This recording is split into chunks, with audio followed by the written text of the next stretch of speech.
Hello, in front of me I've got MOTOROLA Moto G41. In this video I'll show you how to add different types of cards to Google Pay.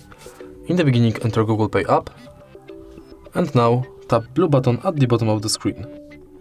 Now focus on loyalty, gift card and public transport. Select loyalty and select loyalty card you want to add, for example Payback Poland. Now you can scan your card or enter details manually. Tap save and it's done. Now let's select gift card, which is similar to loyalty card because you have to select shop and enter your details.